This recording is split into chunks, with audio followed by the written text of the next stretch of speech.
Critics of the Maharlika Investment Fund continue to scrutinize the bill, particularly its significance to the country's economy. On the other hand, proponents of the bill are hopeful they can have the measure passed on crucial second reading before Christmas. Marian Enriquez with a report.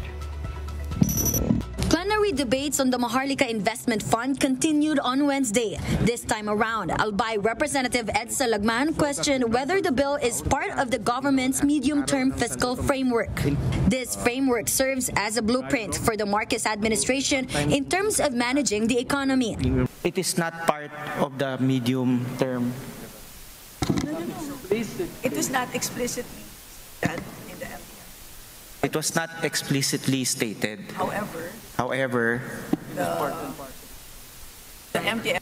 I suppose the sponsoring chairman is being embarrassed by the coaching from his side.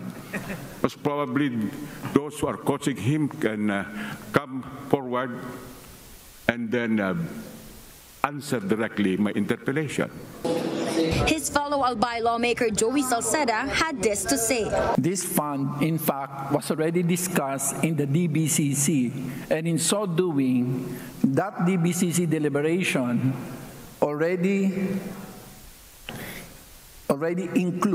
makes the Maharlika Investment Fund part and parcel of the MTFF. However, Lagman was not satisfied with his answer. Does that answer my question, Mr. Speaker? My question is the Maharlika Investment Fund included expressly in the medium-term fiscal framework, which both the Senate and the House approved?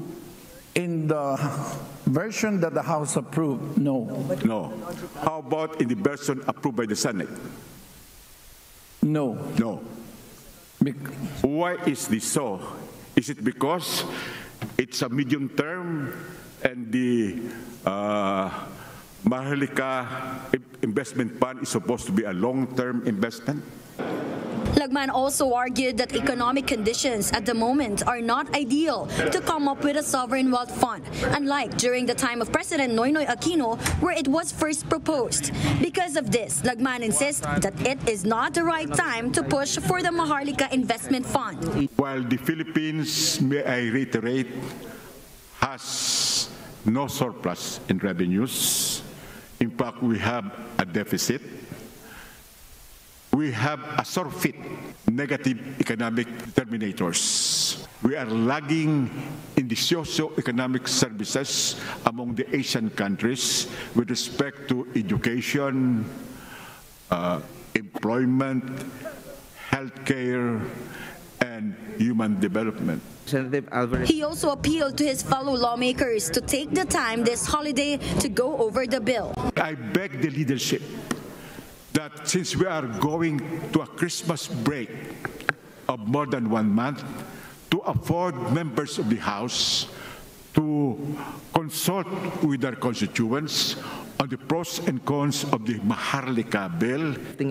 For now, interpellations on the measure have been suspended. Deliberations are expected to continue tomorrow. Proponents of the bill still hope to have it passed on second reading this week before adjourning for Christmas break.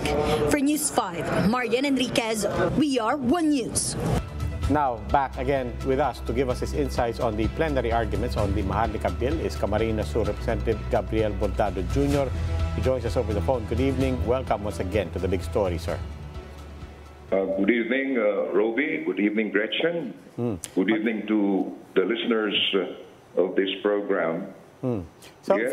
Yes. First off, sir, I mean, you had expressed concerns about the Maharlika Investment Fund, but where do you stand on it now, particularly given the amendments that its proponents have put forward?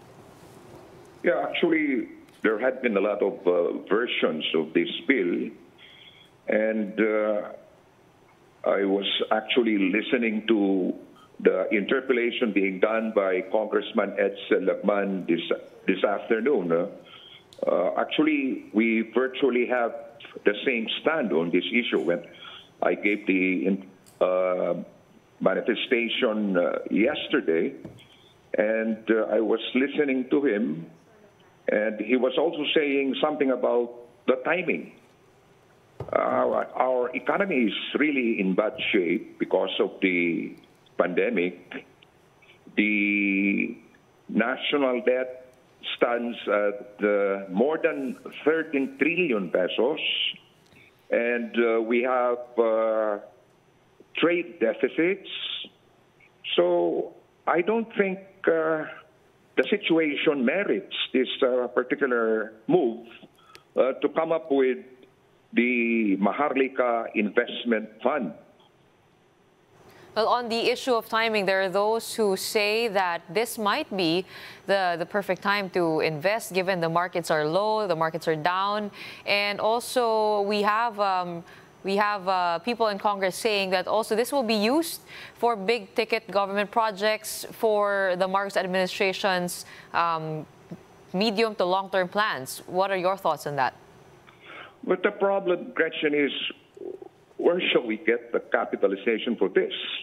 According to the Santiago Principles, this was mentioned by the author, the sponsor of the bill yesterday. The Santiago Principles are the ones being followed by the existing sovereign wealth funds in the world in managing their respective entities.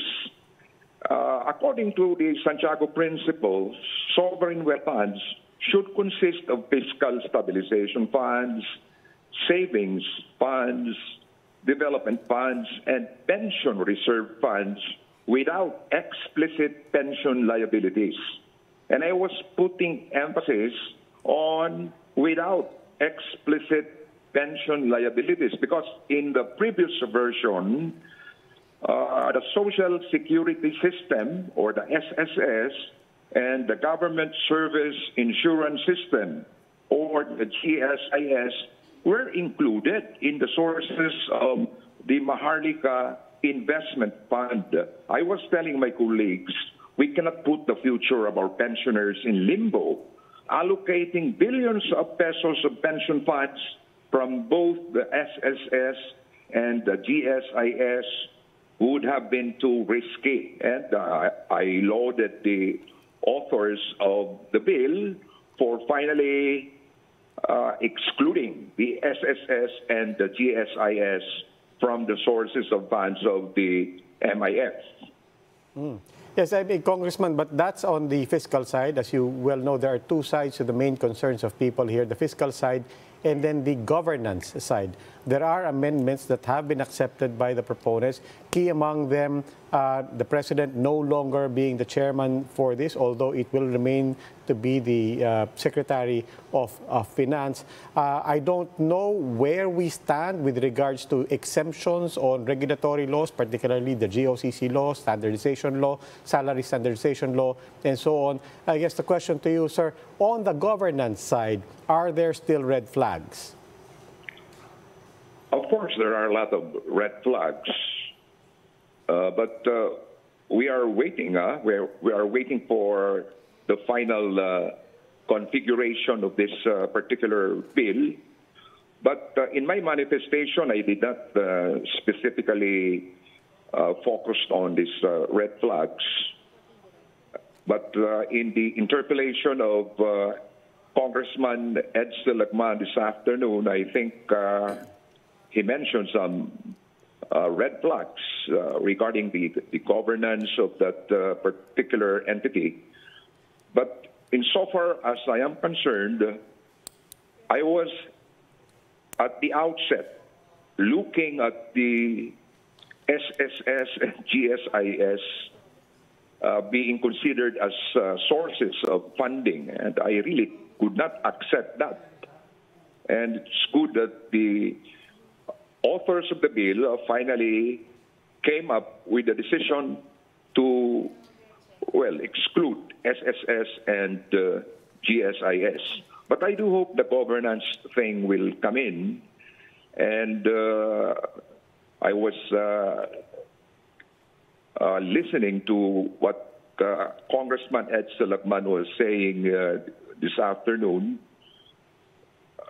There could be some questions about the running of the entity in actual practice. Okay. Maraming salamat po, Congressman Gabriel Bordado ng Camarines Sur.